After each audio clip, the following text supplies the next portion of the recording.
Bismillahirrahmanirrahim. Assalamualaikum warahmatullahi wabarakatuh.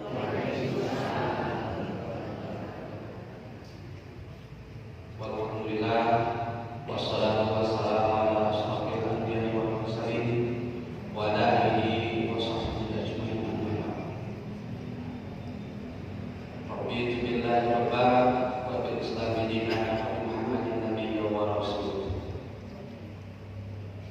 Pertama-tama kita panjatkan puja dan puji syukur kehadirat Ilahi Rabbi yang mana kita dapat berkumpul dalam acara yang kita nantikan ini, kajian subuh Jumat di tempat yang mulia ini, Masjid Besar Wadana yang kita muliakan. Tak lupa salawat dan salam kita sampaikan kepada junjungan Nabi besar kita Muhammad SAW. Yang terhormat para sepuh, bini sepuh yang tidak bisa saya sebutkan satu persatu, jajaran ketua DKM MUI ataupun pejabat lintas sektor yang kebetulan menghadiri acara kegiatan ini, mudah-mudahan senantiasa diberi kehormatan, kesehatan, serta rekan-rekan dalam hal ini satu perjuangan para penggawa subuh akbar anu di puluhan ku Ustaz Hindu sama rekan Abi Ustaz Aisyah.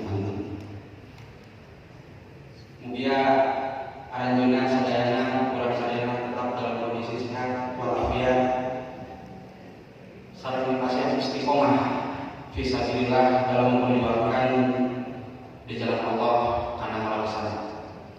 Hapunten anak kasuhun panginten bahasana campur-campur Bapak Ibu. Karena memang aya asli Sunda tapi begitu nyarios bahasa Sunda pameng.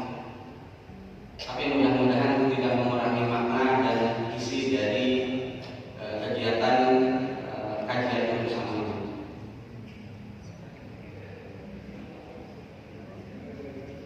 Bapak Ibu sekalian, izinkan pada kesempatan ini kita akan membicarakan tentang manfaat sholat bagi kesehatan.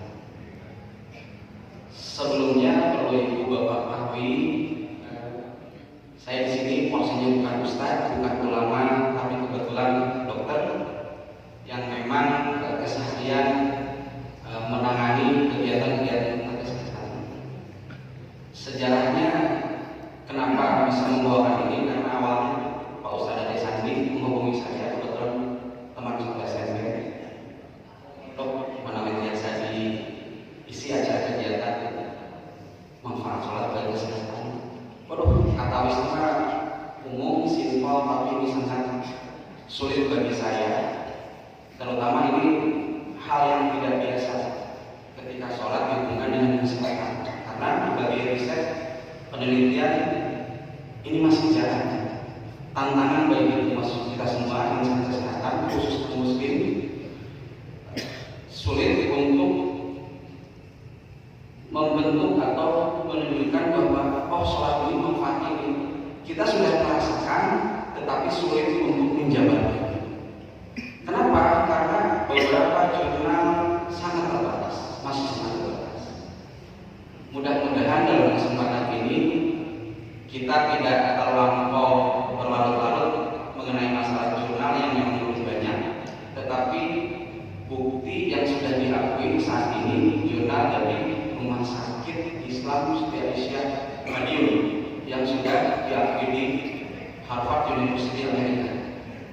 Itu pun Bapak Ibu rekan-rekan semua, bukan sholatnya yang diakui, tetapi ketika proses sujudnya yang diakui. Entah ada sentimen sesuatu yang kita tidak tahu, tetapi yang diakui hanya proses sujudnya saja, kepala bersentuh dengan tanah atau sejadah. Yang lain-lainnya mereka masih denial, menolak dengan alasan-alasan yang ilmiah menurut mereka. Baik Bapak Ibu, kita tinggalkan permasalahan yang ada, kita lanjutkan ke selanjutnya. Apa itu sholat? Sebelum masuk ke kesehatan, dari segi ilmu fikih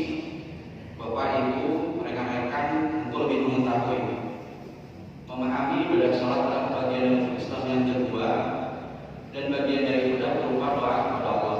Ibadah sholat dilakukan dengan 6 gerakan pokok dari takbiratul ihram hingga salam. Berdasarkan kamusnya, Kamus Besar Bahasa Indonesia, sholat adalah wajib dilakukan oleh setiap muslim awam dengan syarat rukun dan bacaan tertentu dimulai dengan takbir dan diakhiri dengan salam. Itu panggilan secara harfiah Kamus Bahasa Indonesia. Bapak Ibu, ketika kita menggabungkan dengan kesehatan, ini adalah titik temu kita saat ini.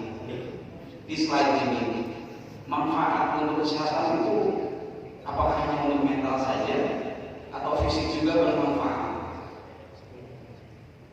Ada sebuah manfaat gerakan sholat bagi kesehatan mental dan fisik yang selama ini jarang disadari. Memang betul kita tenang, tapi kita sulit untuk menjabarkan. Manfaat gerakan sholat tersebut pun sudah dibuktikan dalam satu penelitian ilmiah, mulai dari mencegah depresi hingga menjaga aliran tubuh. Poin adalah sementawis yang kita dapat adalah ini: ketika sholat dari segi kesehatan kita mencegah depresi dari segi kejiwaan kita dan menjaga aliran tubuh bagi segi fisik kita. Sangat kompleks Bapak Ibu ketika ngobrol masalah depresi dan ketika ngobrol masalah menjaga aliran tubuh. Menjaga aliran tubuh ini dalam artian baik dari cairan maupun dari segi peredaran darah. Segi aliran tubuh kita ambil yang paling simpel dan paling banyak di dunia kesehatan adalah yang pertama panyawan stroke, yang kedua adalah gagal ginjal kronis yang berujung dengan cuci darah, yang ketiga adalah serangan jantung. Ini semua berawal dari menjaga aliran tubuh, dan insya Allah sholat adalah salah satunya untuk menghindari hal tersebut. Baik, selanjutnya Bapak Ibu, manfaat gerakan sholat bagi kesehatan diantaranya adalah ini yang paling pertama, sebuah pendekatan psikologis kejiwaan secara agama terhadap pasien muslim. Nah, jurnal yang pertama Safiruddin Al-Baqi dan Abdul Mutafar dan Solihah dijelaskan ada 4 gerakan sholat yang bagi kesehatan mental, diantaranya pengalaman damai dan inspirasi. Jangan sampai si Andi dunia SD, tapi jurnal tadi, pengalaman tadi yang membuktikan, memvalidkan bahwa ilmiah sholat ini yang pertama pengalaman damai dan inspirasi. Apa maksudnya? Yang pertama, manfaat gerakan sholat mental mampu memberikan pengalaman damai dan inspirasi atau inspirasi. Gerakan sholat atau ibadah membuat muslim merasa dekat dengan Tuhannya, yang akhirnya merasa damai dengan Sang Pencipta. Yang kedua diperkuat dengan surat Al-Mu'min ayat 60, langsung artinya adalah dan Tuhan berfirman, berdoalah kepadaku, niscaya aku akan menjawab. Kedekatan dengan Tuhan selama sholat ini disinyalir menjadikan manfaat gerakan sholat dan kesehatan mental mampu menyembuhkan diri seorang, karena yakin bahwa Tuhannya akan selalu berdoa. Akhirnya si pribadi tersebut lebih benar. Yang kedua, sholat dari segi kejiwaan merupakan penyelesaian dari solusi masalah. Jadi secara umum kita merupakan manfaat gerakan sholat adalah mampu menjadi penyelesai atau solusi pada suatu permasalahan. Hal-hal yang paling umum diantaranya adalah surat Al-Baqarah ayat 22, dan orang-orang yang sabar karena mencari keridhaan Tuhannya mendirikan sholat, menafkahkan sebagian rezeki yang kami berikan kepada mereka secara sembunyi atau terang-terangan, serta menolak kejahatan dengan kebaikan. Para-para itulah yang mendapat tempat kesudahan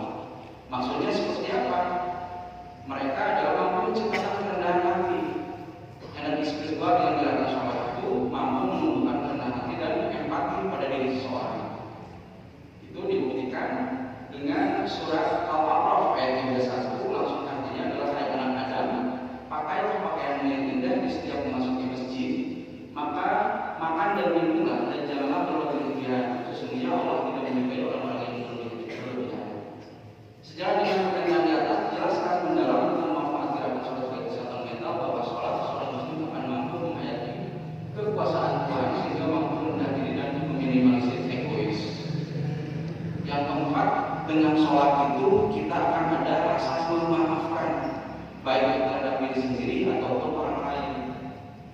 Kenapa? Maksudnya seperti apa? Allah menjelaskan dalam Al-Quran surat Al-Qur'an ayat 114 menyoroti masalah pemaaf. Dan jadilah sholat adalah perbuatan siang dan pada bagian permulaan malam. Sesungguhnya perbuatan-perbuatan yang baik itu menghapuskan perbuatan-perbuatan yang buruk. Itulah peringatan bagi orang-orang yang beriman. Itu merupakan dari segi kejiwaan Bapak Ibu. Selanjutnya kita maju ke masalah fisik. Dari yang saya sebutkan tadi, sholat merupakan dari awalnya sampai salam. Dalam hal ini masalah gerakan dari mulai takbiratul ihram sampai ke salam. Mungkin saya akan bahas satu persatu menyangkut kesehatan fisiknya. Ketika kita sedang takbiratul ihram, tangan sejajar dengan telinga, apa yang terjadi pada diri kita? Yang pertama, Bapak Ibu sedang posisi tegak berdiri, itu merupakan menandakan bahwa kita sedang sehat. Yang kedua, kita menjaga keseimbangan kita tegak melawan gravitasi. Apa yang terjadi ketika melawan gravitasi? Yang pertama, sistem keseimbangan tubuh bekerja. Ketika sistem keseimbangan tubuh bekerja, Bapak mengangkat tangan seperti ini, peredaran darah dari mulai jantung, otak, dan daerah sekitar bawah itu bekerja dengan sempurna. Ketika itu bekerja, apa yang terjadi? Vestibular kita, keseimbangan kita itu bergerak dengan sempurna. Dengan tegak, keseimbangan terjaga, kita terhindar dari demensia, gampang lupa, tidak gampang lupa, dan tidak gampang hilang ingatan. Kenapa? Karena vestibular keseimbangan terjaga dengan sempurna ketika terjadinya takbiratul ihram. Setelah terjadi takbiratul ihram, tangan disimpan di atas perut kita. Apa yang terjadi? Rongga dada bekerja dengan sempurna ketika tangan kita berada di atas perut kita. Apa yang terjadi? Proses inspirasi, ekspirasi terjadi dengan sempurna. Narik nafas, lepas nafas, pertukaran oksigen menjadi karbon dioksida itu terjadi dengan normal.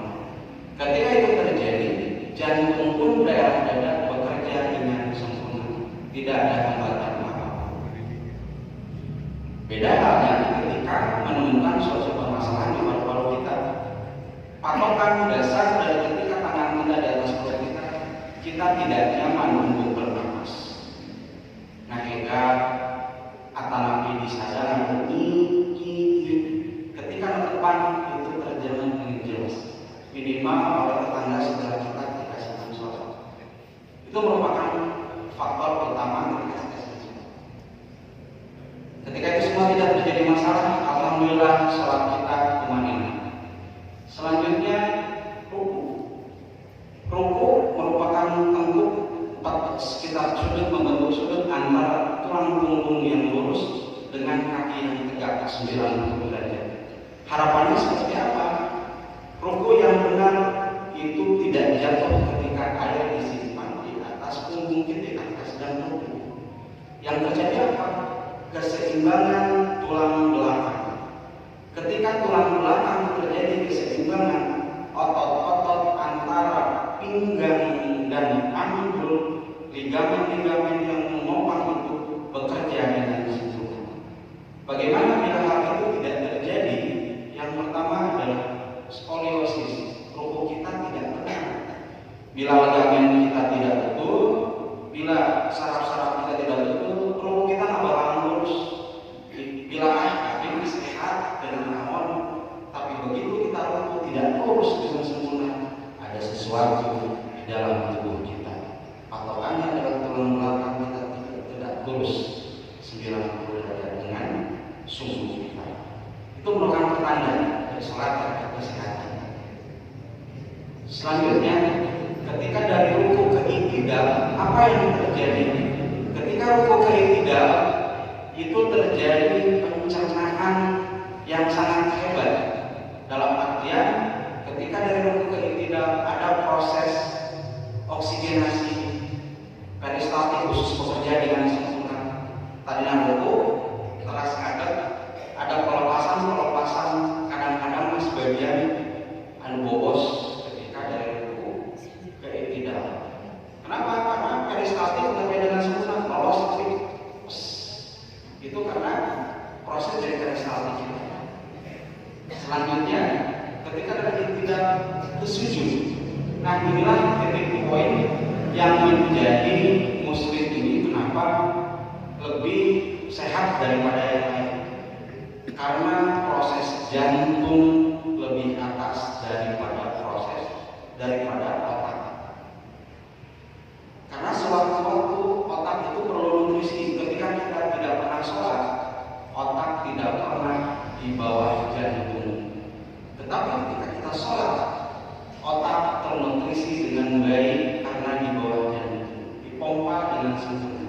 Kenapa? Ketika sedang sholat sujud harus tumainah, ada alami sakit, maksudnya kesana dari situ. Sirkulasi jantung ke otak sampai dengan sempurna. Bila otak kekurangan oksigen, sumbatan atau segala macam, itu biasa menyebabkan stroke atau pecah udara. Fungsinya apa? Jadi keseimbangan ketika sujud, mengikis, menghindari untuk terjadinya hal tersebut.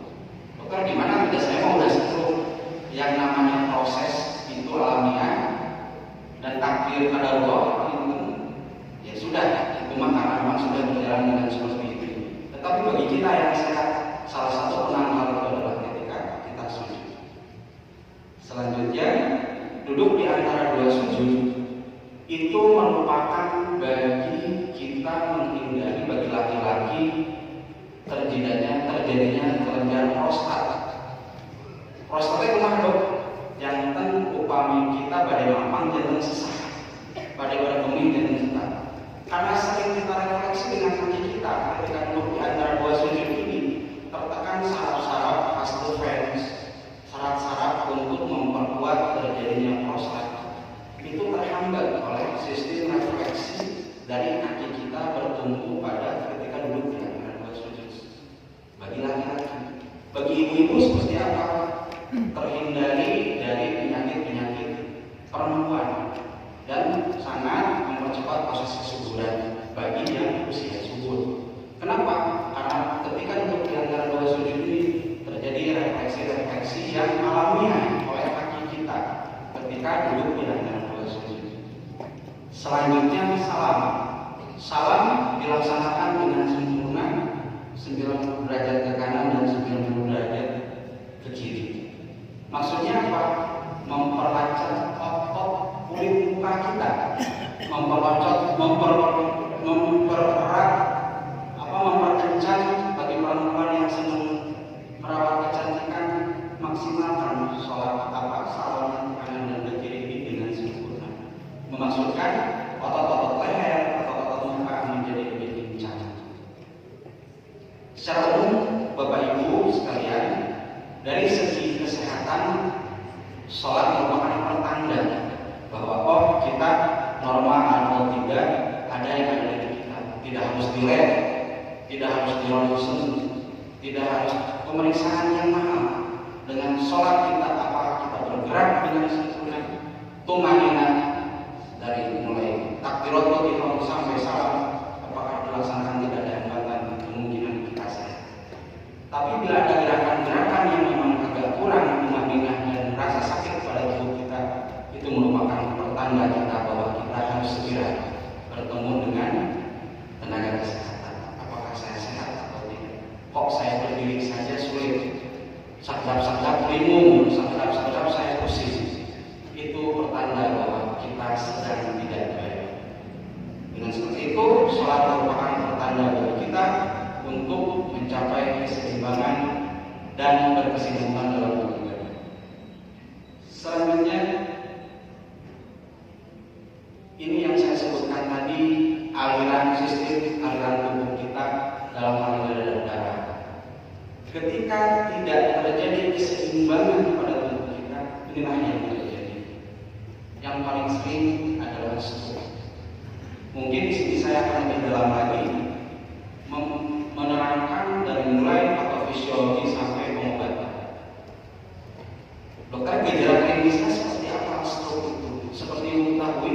oh si Fulan gara-gara ngebis yang enak ngaplek sebelah ketiasa digerakan. Bukan itu sebenarnya, itu adalah proses yang sudah terjadi. Tetapi awal terjadinya sebelum jatuh itu inilah yang terjadi. Adanya sumbatan dulu atau pecah dulu pembuluh darahnya di daerah otak tersebut, baru yang bersangkutan itu jatuh.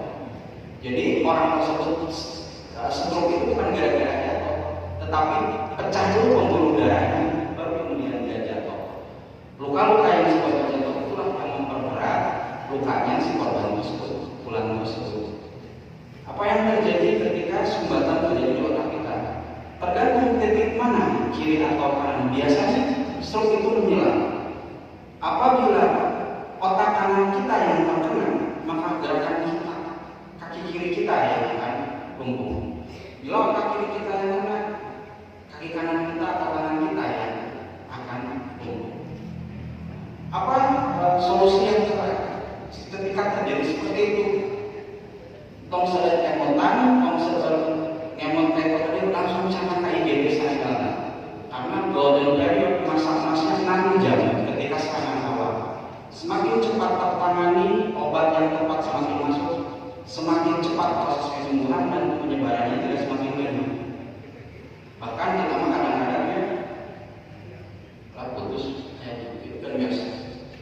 Bahkan kita paling ketika kita sedang terjadi musibah tersebut paling yang akhirnya kita mendengar tetangga cara kasih anu cara adik usul yang beres sana tentang usul, tetapi patofisiologi ilmiahnya adalah ini harus segera cepat DBD dengan masuk obat anti-stroke yang tepat. Semakin cepat penanganan, semakin cepat proses penyembuhan. Prosesnya tidak boleh lebih dari 6 menit. Bila hal itu terjadi, maka gejala sisanya semakin lama. Semakin lama dia sempurna gampang yang akhirnya prosesnya berulang-ulang. Kecepatan 6 jam pertama menentukan kesembuhan pasien tersebut. Terus yang kedua, keseimbangan cairan yang terjadi apa? Gagal ginjal kronis. Apa gagal ginjal kronis? Si ginjalnya tidak mampu menyerap lagi mana racun, mana cairan yang berfungsi buat tubuh kita. Tos kuek, dia mah bernutrisi terasa walaupun racun diwujudkan di tubuh kita. Sakadarnya itu harus dipapankan, dikemihkan, ini diserap oleh tubuh kita. Yang akhirnya racun diserap oleh semua organ tubuh kita, yang akhirnya kerusakan fatal. Solusinya apa? Ketika sudah gagal ginjal kronis, cuci darah. Alhamdulillah penelitian air rumah ya di pemerintah proses JKN yang itu mengcover semua, mudah-mudahan biasa selawasnya berlangsung dan mudah-mudahan kita sehat lah, tidak harus bersentuhan dengan proses gagal ginjal tersebut. Yang terakhir, yang paling sering dan paling banyak adalah gagal jantung. Paling karena slide aja kita nanti mudah-mudahan biasa cepat. Proses gagal jantung paling sering, terutama serangan jantung itu tidak bercapat juga Pak Ibu. Teningan anu, teningan sepuh, teningan sehat, teningan itu damai. Kalau dia sewaktu-waktu harus diubah di daerah pembuluh koronernya, ya dia harus berhenti. Jantung itu pasti tidak. Ciri paling utama adalah yang pertama kita sensasi nyeri dada, jelas nyeri dada paling kiwat. Gimana ini patuangan, mau ini jantung, ada jantung paling dada kiwat. Gimana ini jangan, ini masalah jantung, ada jantung di dada paling kiwat. Khas yang paling utama adalah serangan jantung itu sangat cepat dan mematikan. Daya jantung berlarut-larut. Memang jantung. Biasanya jantung itu hitungannya menit, 2 menit, 3 menit. Tertolong dengan sempurna aman. Tidak tertolong dengan sempurna biru meninggal. Khas paling utama jantung adalah nyepeng dada paling kiwa, luhur punten, pamangkat neneknya, pas puting kan. Ibu-ibu luhur nen, pamangkat pas di sana. Nyerinya saur pasnya sedih. Nyerinya itu tidak bisa digambar saking nyerinya. Skala nyeri 1 sampai 10, 11 nyerinya. Batu mah menggambarkan 10, dia masih 11. Seperti disusuk-susuk dan nyerinya terasa berat ditimpas terus gajah. Kan nyeri yang akhirnya nyebar ke rahang, ke telinga, ke punggung belakang. Itu nyerinya yang luar biasa. Setelah ada proses nyeri, yang kedua adalah keringat yang gebios. Banyak keringat ini cipruk ke kuku. Tenang, nama lewat angin seperti itu. Padahal sirkulasi darah tidak berjalan dengan sempurna. Mau protes itu harus antara sendiri dada diikuti dengan memprotesan yang ini proses pingsan. Sebagai bagian kita melihat tetangga atau orang lain, kita secepatnya jangan mikir apa-apa, bawa ke fasilitas kesehatan terdekat. Maksudnya adalah dapat oksigen. Hanya itu pertolongan yang paling utama. Secepatnya naik oksigen. Itu paling Bapak Ibu, dari segi sholat yaitu kesenangan jantung, ada tanda, ada dan gejala. Berawal dari sholat kita bisa mengetahui bahwa diri kita sedang tidak baik-baik saja. Wabillahi taufiq wal hidayah. Wassalamualaikum warahmatullahi wabarakatuh.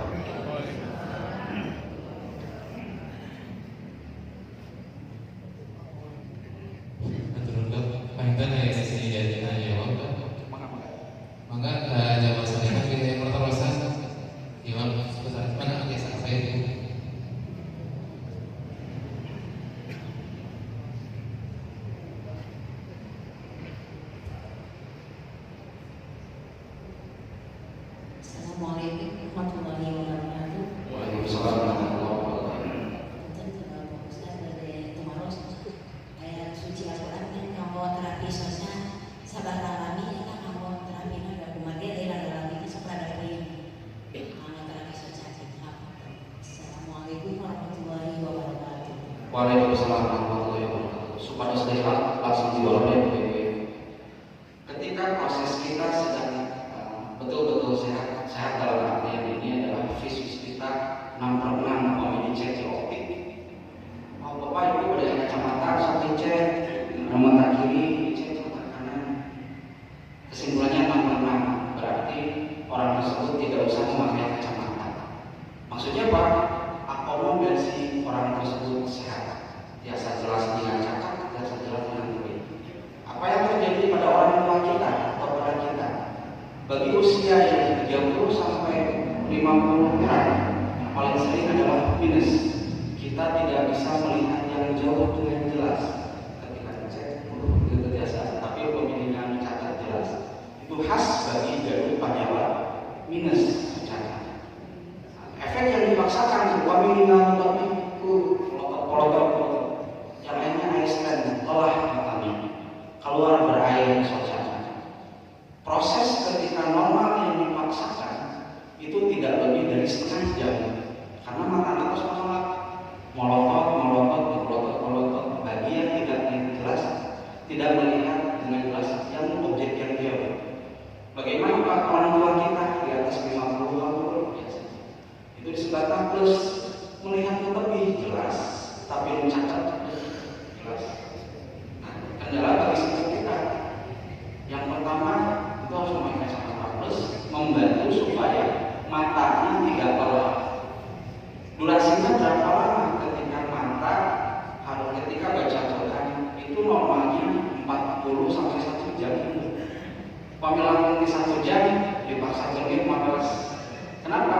Karena mata menolak mengeluarkan air mata perih, mata pedih, sampai pula di antibiotik terkedah dari fisiologis. Untuk paparan kuman dan semacam itu hanya proses kerja yang dipaksakan. Sorcana sudah melotot keras, kedah jelas keras. Vitamin sosial agung kebar pos langsung saja malas. Terus istirahat. Begitu sudah istirahat. Cara istirahatnya gimana? Ketika kita sudah melihat Al-Quran, ada kejenuhan di mata kita. Kita melihat pemandangan-pemandangan yang indah, badai lukisan, badai langsung ketika rumah kita kebetulan di sawah, hamparan luas, alihkan pemandangan kita ke tempat-tempat laut yang luas, bisa menyerap sinar-sinar yang kontras dan netral. Upami hejo sadaya, upami bodas sadaya. Atau ayat lain pemandangan atau sesuai dengan tema bodas. supados rileks istirahat. Cekap 5 menit, 10 menit, ibu pada neraskeun naos mangga, tidak juga pangitan dipaksakan jantung mandor. Antawis 30 sampai 1 jam, 30 menit sampai 1 jam cekap. Demikian kita bagi wala-wala mulia ambil itu jelas. Mangga salah satu ini ayat perawasan. Mangga.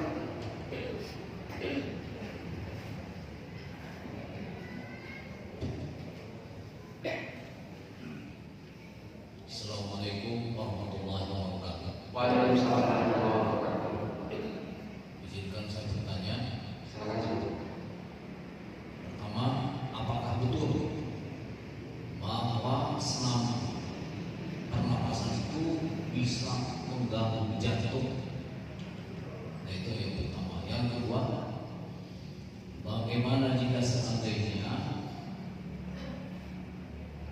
saya bertanya semacam ada masukan dari Feng Shui, dari pembuatan Cina, katanya ini apakah mitos atau betul jika seseorang ada gejala terserang stroke, apakah betul ini perlu ditusuk pakai jarum? Karena kalau tidak ditusuk darah itu tidak keluar dan bisa mengakibatkan stroke. Baik. Ya, terima kasih. Assalamualaikum warahmatullahi wabarakatuh. Waalaikumsalam warahmatullahi wabarakatuh. Terima kasih pertanyaan yang singkat pada jelas sudah sebuah dengan 2 macam pertanyaan. Yang pertama mengenai senam pernapasan betul tadi atau tapi senam olahraga biasa? Oh, pernapasan. Baik. Untuk pernapasan jantung menyebabkan jantung itu banyak. Baik. Untuk menjelaskan masalah senam pernapasan, sistem pernapasan ini mencapai terjadinya jantung bila dilaksanakan dengan baik dan sempurna, insya Allah tidak menjadi masalah apa-apa selama dengan aturan dan tata kaidah yang sudah dibekukan. Dalam hal ini biasa senam tera itu pernapasan senam jantung. Terus ayat dari akhir pernapasan Nusantara ya, itu mengolah seni pernapasan. Banyak yang sering terjadi ketika dipaksakan diantaranya adalah teknik bernapas ngabeten tadi. Ketika proses ngabeten yang tidak sesuai dengan kaidah dan akhirnya itu terjadi yang paling sering adalah jantung. Yang kedua adalah pasir. Itu bila tidak sempurna pola pernapasan yang sudah diatur, pangitan habis akhirnya ada yang paling habis bertemu spesifik yang di jantungnya senam tera. Itu olah pernapasan salah satu dan itu sangat dianjurkan, tidak menyebabkan sakit jantung karena pola pernapasan dan tekanannya yang diatur dengan sempurna. Anu lepak hoyong instan kunaon ini bela diri pernapasan hoyong gaduh tenaga dalam yang akhirnya imajinasinya saya bisa mengeluarkan tenaga dalam saya, tetapi organ dalamnya tidak diperhatikan. Padahal senam pernapasan tidak hanya itu saja, itu adalah bonus, tapi aslinya adalah kesehatan sirkulasi darahnya dia yang bersangkutan. Teknik tenaga dalamnya itu bonus. Justru yang pokoknya adalah kesehatan sistem sirkulasi darah dia ketika proses anaerob. Napas, lepas napas, terjadi proses anaerob. Kenapa bisa sakit jantung? Dipaksakan. Ketika proses anaerob tersebut dipaksakan, dari yang ada utang ke dalam jantungnya di bawah pasir. Itu karena tidak sesuai dengan kaidah-kaidah dan pengen instan, pengen cepat. Seperti itu pengetahuan pertama. Yang kedua, tadi pengetahuan sinsen tusuk jarum. Pada pola pengobatan Cina merupakan yang paling tua pengobatannya diakui di dunia dibanding ilmu barat. Sistem yin dan yang, keseimbangan antara kiri dan kanan, atas dan bawah, luar dan dalam. Cina sangat respect terhadap alam semesta. Sama makin pemikiran mengancapkah embung lebat angin tidak kecil. Kunang dia sampai tiasa lebat angin ini, apakah alam marah dengan kita? Kita tidak sopan dengan alam, itu adalah filosofi Cina. Yang akhirnya apa? Sebetulnya ketika alam semesta dengan tubuhnya terjadi keharmonisan, dia tidak akan ada penyakit. Yin dan yang, keseimbangan kiri dan kanan, atas dan bawah, luar dan dalam. Apa hubungannya dengan tusuk jarum atau akupunktur? Akupunktur merupakan memindahkan atau titik-titik saraf, meningkatkan meningkatkan sistem kelistrikan yang ada dalam masyarakat tubuh tersebut. Katakanlah kita yin paling kencang, yang paling kanan, yang kena stroke itu paling kanan. Efeknya yang sebelah kiri, si jarum itu di mana? Diambil yang paling ujung jauh dari sumber kerusakan. Ada tusuk jarum. Sesuai dengan disiplin ilmu sudah dibenarkan. Ada ilmu disebutnya spesialis akupunktur, sudah ada dikatakan dan itu disahkan. Asal betul-betul yang bersangkutan terapisnya pernah mengikuti secara formal. Nah, teknik Cina medicine di Cina atau di Indonesia, Universitas Indonesia khusus akupunktur ada dokter spesialis akupunktur. Jadi dengan akupunktur tersebut tidak usah operasi, tidak usah apa-apa, hanya metodenya dengan tusuk jarum. Tentunya metode baik Cina baik Barat itu ada resiko dan manfaatnya yang berbeda-beda. Kiri kanan itu panggilnya pada Cina mah jalur kiri, pada Barat mah jalur kiri. Upami jalur akupunktur jauh lebih murah. Dan apabila tepat sasaran itu sangat efektif, lebih cepat. Bila balas titik-titik saraf yang ditotoknya di tusuk. Dan kesimpulannya akupunktur itu diperbolehkan dan disahkan untuk negara Indonesia, itu sudah cukup. Kita pengen mana lagi misalnya sudah ada kawasan sangat ada.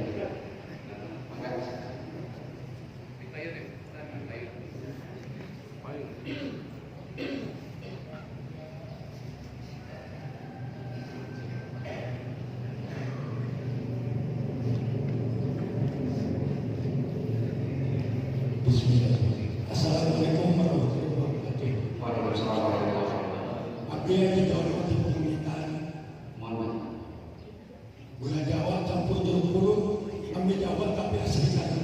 Alhamdulillah. Dokter, begitu maros. Gejala-gejala awal dari ginjal teh, naon wae. Saurna, punten pemerintahan apa berpusat. Betul.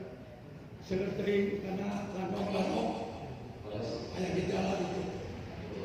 Terus apunten upamina tos ginjal aku cuci darah begitu malas ada ide cuci darah jika hanya isbat kan sederhana gitu kan. Saatnya ambil dokter usia 78 tahun kantos di operasi prostat sementara tahun 8 kan prostat mudah apa? Mudah yang kita Sesak juga. sampai ambil loyo Nampil loyo. terus ya Bukan bapak meluluskan salera kata nampil saya sainan. Sana sainan ya pak. awak terus lainnya terus Sainan.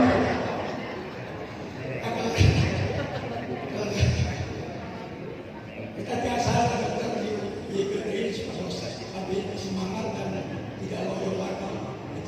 Saya sebuah tapi jadi diulang lagi pertanyaannya. Yang pertama, apakah ciri-ciri di darah ginjal? Yang kedua, dengan cuci darah itu apakah memperpanjang umur atau ada sampai saat ini panjang umurnya? Yang ketiga, dengan obat-obatan apakah rusak ginjalnya? Terus yang keempat, setelah operasi prostat saya lebih lulus lebih pak. Perpanjang itu pertanyaan.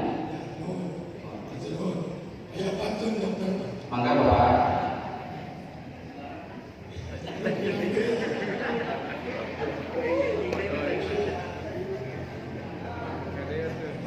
Itu siap-siap cakap ya pak. Burung kedua terbang di taman. Cakap. Yang sudah tua tetap suami idaman. Amin. Ya Allah, tepuk tangan buat Bapak suami idaman. Assalamualaikum warahmatullahi wabarakatuh. Waalaikumsalam warahmatullahi wabarakatuh. Baik, kita langsung aja supaya tidak lupa ya. Yang pertama, gejala khas dari sakit ginjal. Yang paling ringan adalah nyeri buang air kecil. Tidak nyaman buang air kecil, tapi prosesnya tidak sebentar. Teras, kita nyeri wae harus manggil obat nyeri Poskadon, nyeri. Itu yang pertama. Terus yang kedua, kadang-kadang disertai darah ketika buang air kecil. Pas ngomong ini kayak darah. Kalau ini dia benteng warna semu kayas, itu tandanya adalah pembuluh darah di sekitar ginjal dan saluran kemih itu sudah rusak atau pecah. Yang lainnya menandakan bahwa ini juga tidak bermasalah. Yang ketiga adalah betul tadi yang sudah berbusa. Kenapa terjadi berbusa? Karena ada proses reoksidasi anu sakadanya normal daya busa ini pada busa. Reoksidasi racun dicobi untuk dinetralkan, tapi tidak netral karena ginjalnya bermasalah. Yang lainnya berbusa. Itu merupakan tanda dari reoksigenasi yang gagal terjadi busa. Yang terakhir jelas babadohan. Pengumuman si pulang saya namanya saya agun tapi cebuan. Tapi tak ada sampean lah. Ketika ada tepat, ketika Nusa Gorengnya sampai anak balik. Mungkin beliau tidak menyadari yang bersangkutan, tetapi tetangga kita yang sholat ini berjamaah mengingatkan bahwa dia sampai anak balik. Itu yang paling utama. Tahap awal adalah bengkak-bengkak ketika sedikit agak lama melaksanakan proses berdiri atau duduk yang menggantung sampai nanti gantung pada laminan kendaraan, pada dalam pesawat, atau nanti ngadang sakedik baru. Itu harus mulai hati-hati. Apa yang terjadi ketika itu sudah mulai? Jangan ditunggu sampai pengkak semua. Bikin kabar jangan. Secepatnya cek ke fasilitas yang ada lainnya. Klinik, mangga, puskesmas yang biasa. Pada cek fungsi ginjal. Kemudian kreatinnya dicek. Oh, ternyata proteinnya positif, menandakan bahwa saringan ginjalnya cukup. Targetnya apa? Protein tidak terdeteksi dengan kulit, tapi itu air protein. Sebenarnya protein itu kasar saringan ginjal. Disebutkan glomerulus. Glomerulus ini bengkak. Yang lainnya longgar. Semua unsur-unsur yang berguna buat glukos, sedangkan racun dia tidak kena diserap lagi sama terus. Sedangkan yang berfungsi dengan kulit, yang akhirnya babadohan dengan protein yang keluar ini bengkak. Itu mengenai gejala ginjal ya Bapak. Terus yang kedua tadi, apakah dengan obat-obatan ginjal yang rusak? Betul, apabila tidak sesuai dengan dosis dan aturan. Ada ulah tapi kalau penyawat ulah dan sahur rencana kami mau obatnya karena ginjal bakal rusak.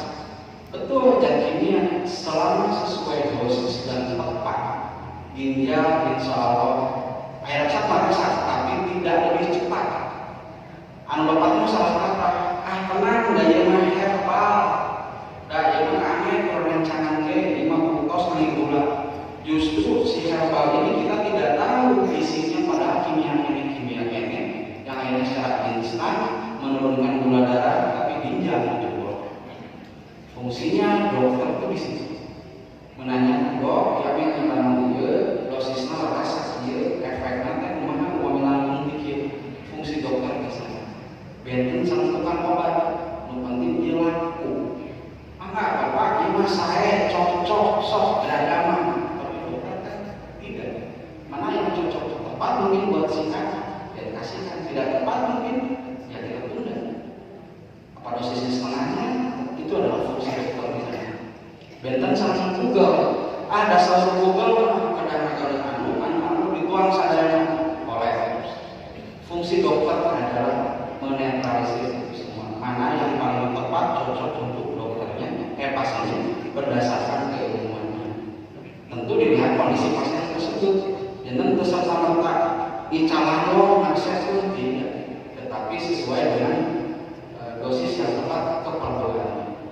Yang ketiga, apakah dengan cuci ginjal itu panjang umur? Sampai saat ini dari usia gagal ginjal saya pernah menangani sampai saat ini, menangani spesialis penyakit dalam, tapi saya hanya mendampingi. Beliau sudah 25 tahun masih sehat, masih gagah.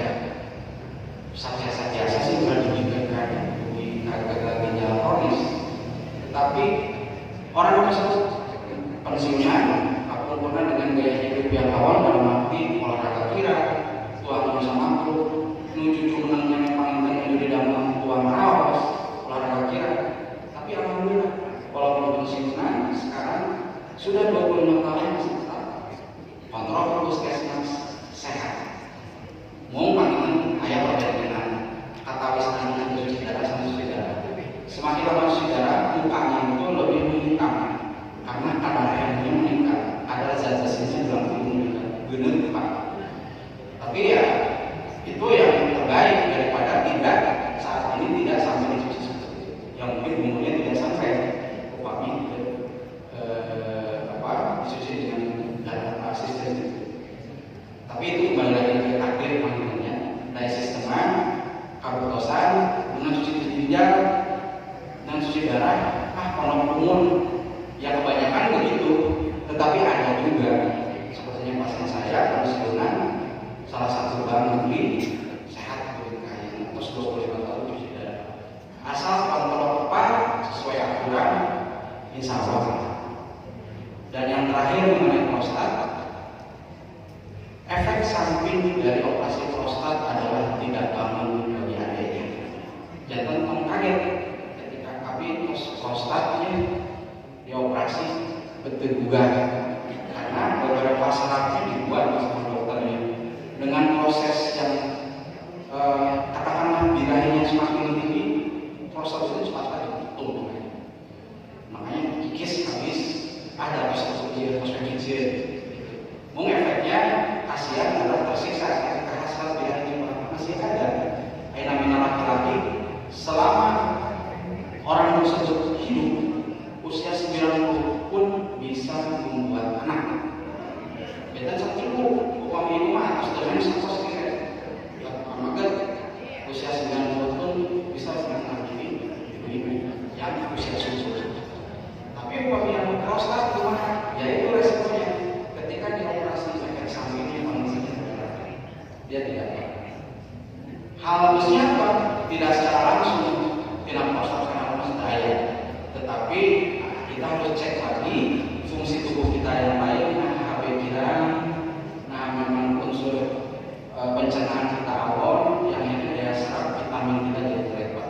Kalau dari prostatnya itu tidak. Kalau dari operasi prostatnya pemikiran tuang lain betul, tapi karena seluruh tubuh enggak. Demikian paling tersebut mudah-mudahan jelas. Mangga selanjutnya barangkali ada yang masih ditanyakan.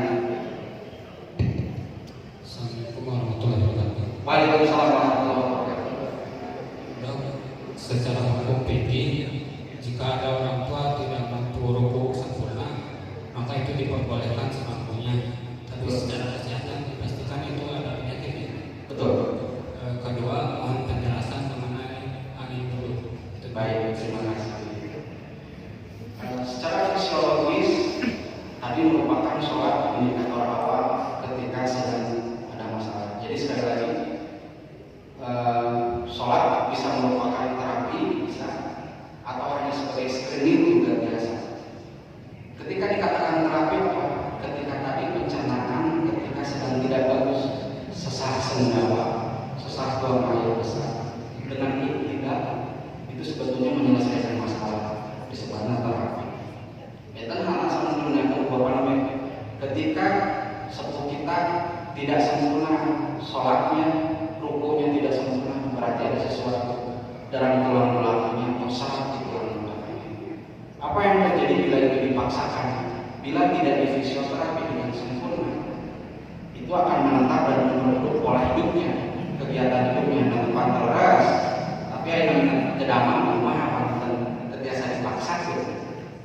hanya screening saja bahwa oh ibu kita, ayah kita rukunnya tidak betul karena sakit tulang belakang. Paling sering terjepit oleh tulang belakang. Indikator awalnya ketika ruku nyaman, ruku teh dari saya miring, nyengkong, itu salah satu tulang belakang kita bermasalah. Paling sering adalah urat kejepit. Artinya apa? Ketika di ronsen urat kejepit itu, ini antara sambungan tulang belakang disebut osteoartritis. Di celah-celah kita ada saraf yang bengkak, radang, tiasa katisan, tiasa gara-gara kurang angkat jemuran, anu kesakiran, angkat aqua galon, angkat sambil ngabetan. Saraf-saraf antara tulang belakang itu bekerja dengan keras, mekan pemacaran yang akhirnya dia radang. Begitu radang, pas tujuh radangan ada gerakan yang salah, nyabut rumput, terpilah rumput, tapi kebetulan luar satu trek, kat, jepit ketika urat sedang radang. Indikatornya ketika rumput katawis itu nyaman, dia itu merupakan screening awal yang ketika maha duduk bagi saya dipaksa tidak ada masalah. Nabi membangun Allah maha kuningan mana yang terbaik. Dan kesimpulannya saat itu posisinya sholat sebagai screening saja bukan terang. Bila hal itu terjadi segera fisioterapis. Yang kedua angin dulu. Angin dulu secara umum biasa dikatakan obat angin, biasa dikatakan lama gara-gara kaki lisan. Dalam medis istilah angin dulu tidak ada. Yang ada serangan akut miokard atau serangan jantung. Bagaimana? Ayo satu-satunya proses terjadinya angin dulu seperti apa? Titik mana angin? Pari-parosnya dia dapat mengepal jantung. Tahan jantung itu sebesar kepala tangan bawah ini. Simpan paling jiwa ditinggal. Jantung itu divaskularisasi oleh 3 pembuluh darah: koroner payun, samping, kembar. Paling sering adalah koroner payun yang memperdarahi daerah bawah ventrikel. Ketika itu ada nyumbat dan si koroner itu paling besar itu sesuai dengan satu helai rambut kita. Koroner paling besar, pembuluh darah yang paling besar itu sesuai rambut kita. Itu tersumbat oleh kolesterol disebabkan plak. Kenapa? Oh itu kolesterolnya tinggi. Oh, itu indikator. Upami dina darah aja lebih dina jantung dikatakan tinggi, apalagi di sini. Kemana ini pembuluh koroner tersumbat dengan lemak yang begitu besar. Filosofinya urat atau pembuluh darah koroner itu seperti selang. Bagaimana bisa terjadi sumbatan?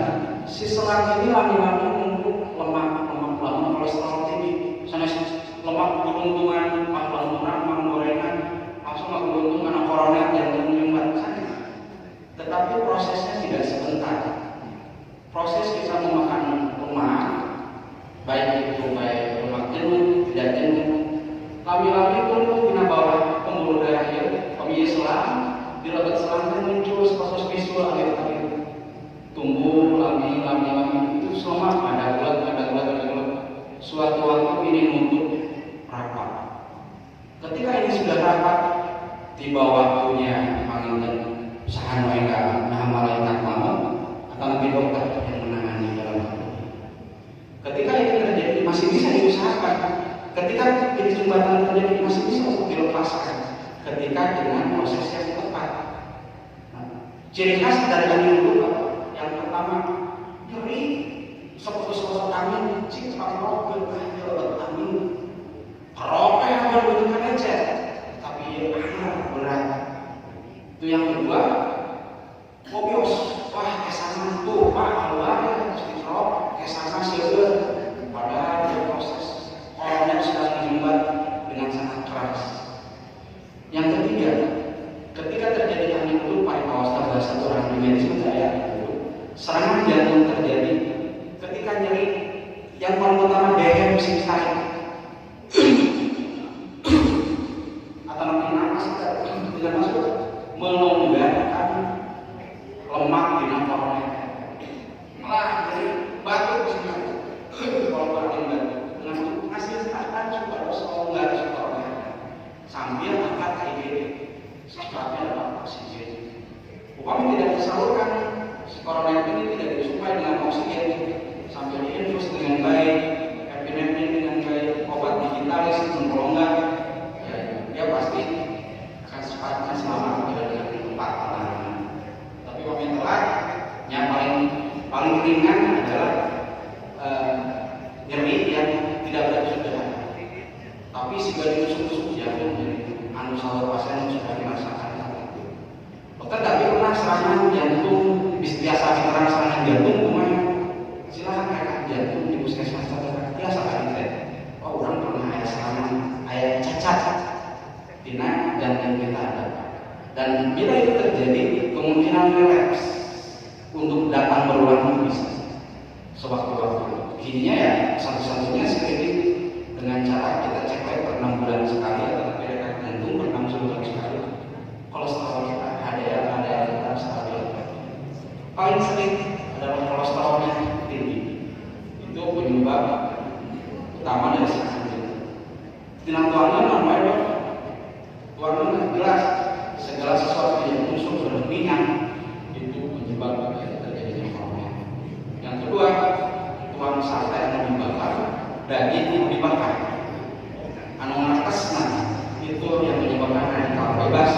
Kan orang tuang sate senang menghidupkan mengartes, itu adalah sumber dari koroner. Jelas mas itu ya. Baik, terima kasih. Barangkali ada yang masih ditanya. Panggil. Angge waktu sapi masih fleksibel, longgar begini pada kita. Bismillahirrahmanirrahim. Assalamualaikum warahmatullahi wabarakatuh. Waalaikumsalam warahmatullahi wabarakatuh. Dok, ada titipan pertanyaan dari jemaah. Katanya penyakit lambung berpengaruh tidak terhadap psikologi, Sama. termasuk cemas, kadang kayak orang gila. Betul. Terima kasih dok. Baik, langsung menjawab ya, Ustaz ya. Untuk sakit lambung, hal yang sepele dan seorang imam panjang mengalami minat gitu. Salirana gendut, agun, dekat tinggal, taburna di mana, recetnya di mana, taburna lambung, para salirana agun. Jangan salah, orang tersebut apabila sudah serangan itu seperti mau meninggal, seperti sakaratul maut, was-was, anu dekat dengan anu tos mau salah mungkin. Kenapa? Karena psikologisnya itu terganggu, cemas berlebihan. Apa awalnya dari cemas? Si lambungnya lupa, lecet, kepikiran lecet. Ketika diisi makanan lemak, jadi isi lambung. Apa yang terjadi ketika sudah asam lambung itu keluar dari lambung? pH atau usul ke asam lambung itu 1,5 sampai 2. pH normal itu 7. Asam dikatakan di bawah dari 7, basa dikatakan di atas dari 7. Bila 1 dan 2 besi aja bisa berkarat ke asam etannya. Tapi lambung kenapa tidak berkarat? Itu berusaha salami dengan tempatnya. Begitu si asam lambung keluar naik seketika esofagus, robek esofagus. Itulah yang disebut dengan GERD, gastroesophageal reflux. Penyebabnya adalah si lambung lecet, asam lambung naik. Hukuman bukan masalah si lambung. Efeknya si asam lambung naik karena sanes tempatnya. Dengan lambung dia tepat tidak ada masalah. Tapi begitu naik esofagus dia robek esofagusnya. Panas, terbakar, ya kalau panas, tidak nyaman, gelisah, diisi lepat, diisi lepat, ya tidak orang diisi salah, diisi salah, nggak ada yang sakit, nyala, panas, nyala, gelisah, ngoprot biasa, yang akhirnya nuang penenang, tos nuang penenang, rileks, paranoia muncul dengan batuk, itu jelema dengan kurang, segala naon, pada orang biasa saja. sensitif gara-gara asam lambung naik sedikit ya status. Itu hal yang paling lazim di ibu-ibu yang paling sering. Yang akhirnya apa? Kualitas mengurus rumah tangga, komunikasi dengan suami, anak terganggu gara-gara sakitnya tersebut. Yang akhirnya paling cepat apa? Kamu kalau dengan gaya dengan menurun asam lambung, kesumaan menenang, lawan jiwa, itu dari mana?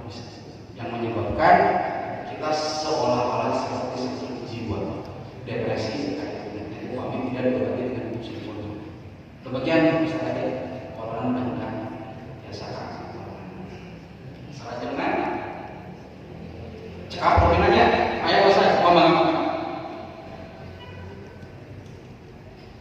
Bismillahirrahmanirrahim. Assalamualaikum warahmatullahi wabarakatuh. Waalaikumsalam warahmatullahi wabarakatuh. Mungkin disapa satu kali dan Asyik. mohon izin bertanya, dalam Islam kan disyariatkan kalau makan dan minum itu sambil duduk. Betul. Nah itu kalau dilihat dari aspek kesehatan, perbedaan kalau minum, makan berdiri dan duduk itu gimana? Baik. Terima kasih. Sangat sedikit tapi mendalam pertanyaannya. Hal yang lazim tapi luar biasa itu pertanyaan. Ketika duduk, sistem pencernaan kita istirahat, sesuai dengan kaidahnya dia, tugas dia hanya duduk saja, dia duduk dan tidak berat, hanya mencerna makanan saja. Ketika dia sedang duduk, bagaimana ketika dia sedang berdiri? Si usus itu jadi dua bebannya. Pertama melawan gaya gravitasi, yang kedua dia harus bekerja. Apa yang terjadi ketika melawan gravitasi? Efek pencernaan tidak sempurna dengan baik, diserap dengan baik, yang hanya refleks. Biasa naik kalori, tapi kan jarang ya. Tapi ini mah efek-efek yang fatal.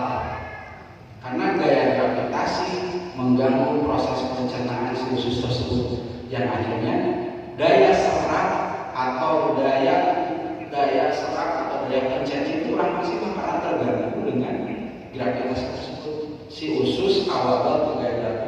Kenapa dianjurkan dulu? Dia ada fase istirahat. Ketika duduk si usus tidak berpengaruh terhadap gaya gravitasi karena ditopang oleh tulang belakang dan gluteus atau otot panggul, yang akhirnya si usus dia bisa bebas mencerna makanan. Tetapi bagaimana kalau berdiri? Coba berdiri melawan gaya gravitasi dan menopang terhadap sistem penahanan si panggul dan ototnya sambil mencerna, yang akhirnya tidak sempurna. Paling dari sisi itu yang paling cepat diterangkan dengan salah satu usus biokimia dengan seperti zat-zat yang mengandung peptid, musin segala macam. Ketika berdiri sangat berpengaruh dan sangat jelek terhadap sistem pencernaan dan sistem darah.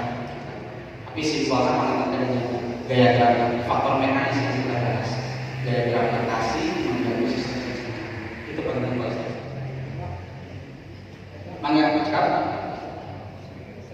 ya, mohon dan mudah-mudahan segala sesuatunya berawal dari ibadah kita diterima oleh Allah. Adapun segala pembicaraan kita apabila itu ada yang salah, itu mungkin dari saya pribadi. Bila ada yang benar itu hakikatnya dari Allah Subhanahu wa Ta'ala. Demikian kajian subuh kita kali ini, mudah-mudahan